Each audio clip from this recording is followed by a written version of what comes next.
So you found yourself in detention. As you should know, the criteria for admittance to juvenile detention is a charge of either 3 misdemeanors or 1 felony in an episode. One of the next places you'll find yourself is in a detention hearing. Today, we will talk about what a detention hearing is, the purpose of a detention hearing, and how you can best prepare for your detention hearing. Even if this is not your first hearing, this video is beneficial to you because it gives you a chance to practice standing up for yourself in front of a judge, which can help you in future court proceedings. First, what is a detention hearing? A detention hearing is not meant to determine your guilt or innocence, or to address the facts of your charges. A detention hearing is where the judge decides whether you stay in detention while awaiting your court date or go somewhere else for that time. The judge will make his or her decision based on 3 risk factors: risk to self, risk to others, or risk of flight. But the judge will also look at protective factors. These are the good things going on in your life that show the judge that you are ready to be released, such as a safety plan, skills, strengths, resources, supports, or coping strategies.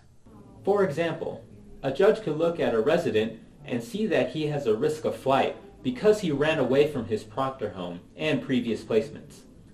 But the judge would also look at the resident's protective factors, such as his safety plan that he made with his resident advocate, being a peer leader, showing responsibility by being on task in detention, a strong interest in science at school, a desire to attend mediation and therapy, a trusting relationship with a counselor, support from resident advocates who can vouch for him and say that he's earned enough points to be a peer leader, a hobby of journaling, the use of meditation in stressful situations, and behavioral therapy exercises. Okay, now we're going to take you into your detention hearing.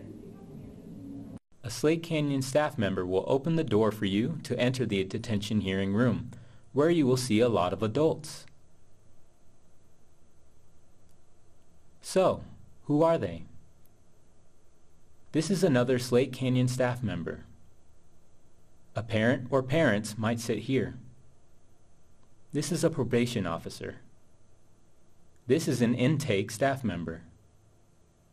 This is a bailiff. This is the judge, who might not be present but may be phoning in, or sometimes you'll see the judge on a video screen. This is a court recorder. This is a Slate Canyon secretary. This is a juvenile court supervisor, and this is a detention supervisor. Sometimes other observers will be present, such as a detention center director, a DCFS supervisor, an attorney, or college students. All right, now that you know who will be there, let's start your hearing. First, the probation officer will address the judge with the allegations of your case, risk factors, and will make a recommendation. Your Honor, Jessica has been on probation since June. On October 20th, she failed to check in with her probation officer, and she has not had any contact with probation since then. Based on this reason, a warrant was issued, and she has been on the run ever since. It is a recommendation of probation that she be maintained in detention until her court date because she is a flight risk. The judge will ask if you understand or if you have any questions. This is the time for you to ask for permission to speak. Jessica, do you have any questions? Let's throw out a couple of examples of how you could respond to this question. No. Okay, so ruled. Jessica, you will be staying in detention pending your court date. This is your hearing. Remember how we introduced everyone that was in the courtroom? They're all here for your hearing. You have a right to be heard. You might be nervous to talk in front of people, but they're all here for you. If you don't say anything, the judge will not know about your protective factors. That being said, you might be concerned that you'll say something wrong. That's why we're here to help you. It's true. There are some things you do not want to say or do at your detention hearing. They include talking about the facts of your charges or your innocence or guilt, speaking disrespectfully, and slouching. Let's show you an example of what you do not want to do at your detention hearing. Jessica, do you have any questions? I don't even know why I'm here. I didn't check in with my probation officer because I was clean. And just because I didn't check in, it doesn't mean I was on the run. I'm tired of following all these rules when I'm not doing anything wrong. We're not here today to talk about whether you are guilty or innocent, whether you're clean or not, whether you are on the run. Furthermore, you are being very disrespectful. If you think that's going to show me that you're ready to get out of here, you need to do some serious rethinking. Because you're at flight risk, I'm going to order you to stay in detention pending your court date. As you can see, inappropriate behavior will influence the judge's decision. Now let's look at an example where the resident is respectful towards the judge and makes sure to present her protective factors. Jessica, do you have any questions? Your Honor, may I say something? Yes, go ahead. Your Honor, I feel like I'm ready to be released from detention because since I've arrived here, I've learned to be accountable for my actions. Using the point system has helped me to set goals with my resident advocate. For example, I've earned the role of peer leader by following directions and being respectful to peers and staff. I'm eager to continue my education and I really like science. I want to become an engineer someday. I will attend all my classes and complete all my assignments. I've been learning skills with my resident advocates and I'm excited to use those outside of detention. Be prepared for follow-up questions the judge might ask, such as, how do I know you're going to attend your classes? Sometimes the judge will grant your request to be released. Sometimes he won't. Either way, you will have more confidence in standing up for yourself, and you will have left a good impression on all the adults in the room. Those adults will remember the way you acted and the things you said when they see you at your next court appearance. To prepare for your hearing, we suggest the following. Meet with your resident advocates and make a safety plan. Write down your protective factors. You can even write a letter to the judge. Practice speaking at your hearing by doing a role-play exercise with your resident advocate.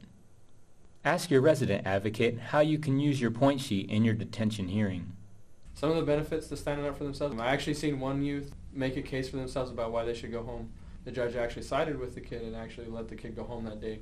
I've also not seen kids go home, but I've also seen the judges talk to the kids afterwards, or the workers talk to the kids afterwards, and basically tell them how much respect that they gained for them because they stood up and they had a plan in place. So I've seen very good outcomes when they've had a plan in place. They still have come back to the unit feeling like their voice was heard. One piece of advice I would give a youth getting ready for a detention hearing is, number one, to really focus on what they've done to get into detention, and then number two, to be really honest with themselves about what they need to do to change in order to not have to stay in detention. I'd probably recommend to the residents to actually make a case for themselves. So when they get the opportunity to stand up in front of the judge, to take advantage of that opportunity. I don't know how many times I've seen kids say they don't have anything to say. That's not making their case known. The judge isn't going to know what the kid's thinking, what the kid's feeling, and what kind of plan that the kid might have in place. Make the resident advocate responsible and accountable as well. We have the 6 core values here that we talk about and demonstrate for these kids. But it really is our responsibility to make sure that we're touching base with their parents. Have we been able to get a hold of their probation officer?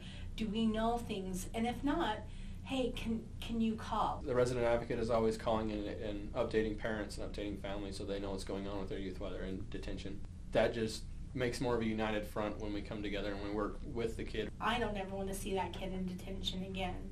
And so for me, it's really important that these kids know that there are people that aren't labeling them with the charges that they have pending and aren't seeing them through that lens, but just seeing them as someone that's maybe gotten off track and that they need some help getting back on track. It's really easy for youth to come forward and say, hey, I need to prepare something for when I go up to the judge. And we can always sit down with them, we can always work with them on preparing safety plans and finding out risk factors and what their risk factors are or are not and how they can better take those risk factors away. As long as the youth is willing to come to us to do that, we're always willing, we're always open to do so. Your resident advocate is there to help you. You can start preparing now. Remember, it is your hearing.